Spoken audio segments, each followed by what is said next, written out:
ICT hubs globally, basically, but also sort of confirmed that by the fact that a company like Microsoft has invested huge amounts in this part of the world. And I mean, we're all familiar with the latest, I guess, the latest figures from DESY, the European index.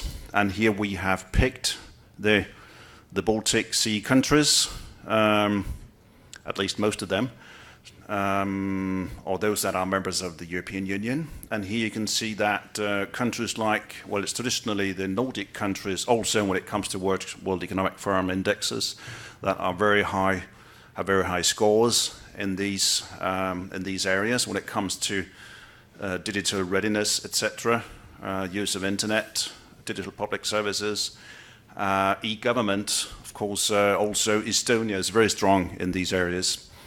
Whereas countries like, Latvia and Poland are a bit lagging behind the EU average. But we're not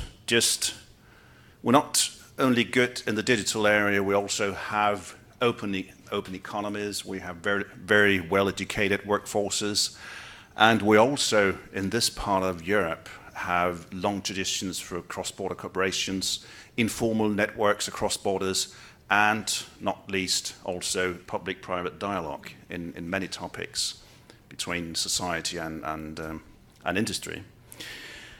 But of course, we're also facing a tough international competition, and the question and also the thinking behind the ICT think tank, Support Digital Europe, is how can we stay on top, so to speak? How can we maintain?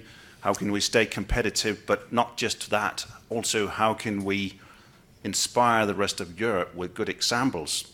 The European Commission used to, or at least in many contexts, they have been looking at the Baltic Sea region as a front runner and someone that could inspire the rest of Europe. So we expect it to deliver some concrete cases, some good examples, maybe even show the shortcuts to the digital single market, and that's what we think we can do.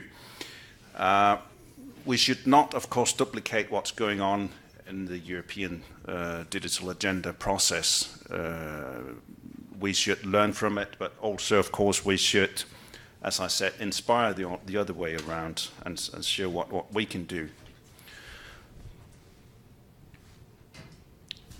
Looking a bit more specific, yeah, as I said to you, Gabriel, I'm not an expert I'm not in education and not in ICT, but at least I can see from these figures where we picked out on the human capital, the competence part, the ICT skills part of the DZ index.